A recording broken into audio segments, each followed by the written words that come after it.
நாங்கள் பணி செய்கிற பகுதியிலையும் சரி, நாங்கள் வந்து 3% வேலை வாய்ப்புன்றது வந்து ஒரு மாற்றுத்திறனாளிகளுக்கு வந்து உயிர் நாடி மாதிரி.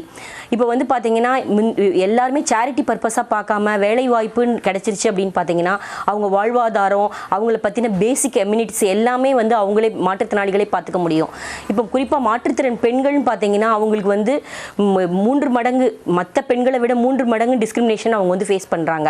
இது மட்டும் இல்லாமல் பார்த்தீங்கன்னா எங்களுக்கு வந்து ஜட்ஜ்மெண்ட் இப்போ ரீசெண்டாக சுப்ரீம் கோர்ட்டில் ஜட்ஜ்மெண்ட்டே எங்களுக்கு பாஸ் ஆயிடுச்சு. மாற்றுத்திறனாளிகளுக்கான இடஒதுக்கீடு எல்லா டிபார்ட்மெண்ட்லேயும் ஃபுல்ஃபில் பண்ணணும் அப்படின்னு சொல்லி போட்டிருக்காங்க. ஆனால் பார்த்தீங்கன்னா இன்னும் வந்து அந்த வேகன்சிஸ் எதுவுமே ஃபில் பண்ண இல்லை. எங்களுக்கான வேலை வாய்ப்பு வந்து கிடைக்காம ரொம்ப தவிச்சிட்டு இருக்கோம் மாற்றுத்திறனாளி.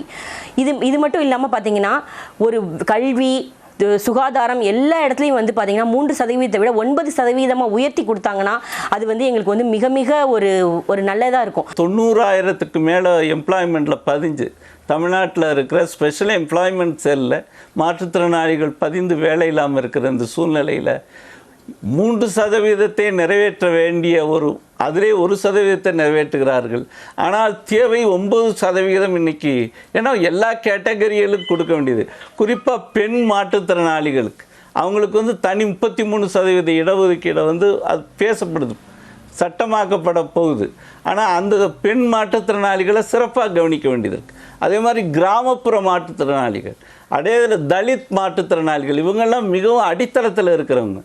அதே மாதிரி தசை நரம்புகளால் பாதிக்கப்பட்டவர்கள், சிறிது மனநிலை பாதிக்கப்பட்டவர்கள், இந்த மாதிரி ஏறத்தாழ 40 வகையான மாற்றுத்திறனாளிகள் இன்றைக்கி கண்டறியப்பட்டிருக்கிறாங்க. ஆனால் அவர்களுக்கு எல்லாருக்கும் வேலை வாய்ப்பு செய்ய தகுதி உடையவர்களாக இருக்கிறார். இந்த 9% என்பது காலத்தின் தேவையாக இருக்கிறது.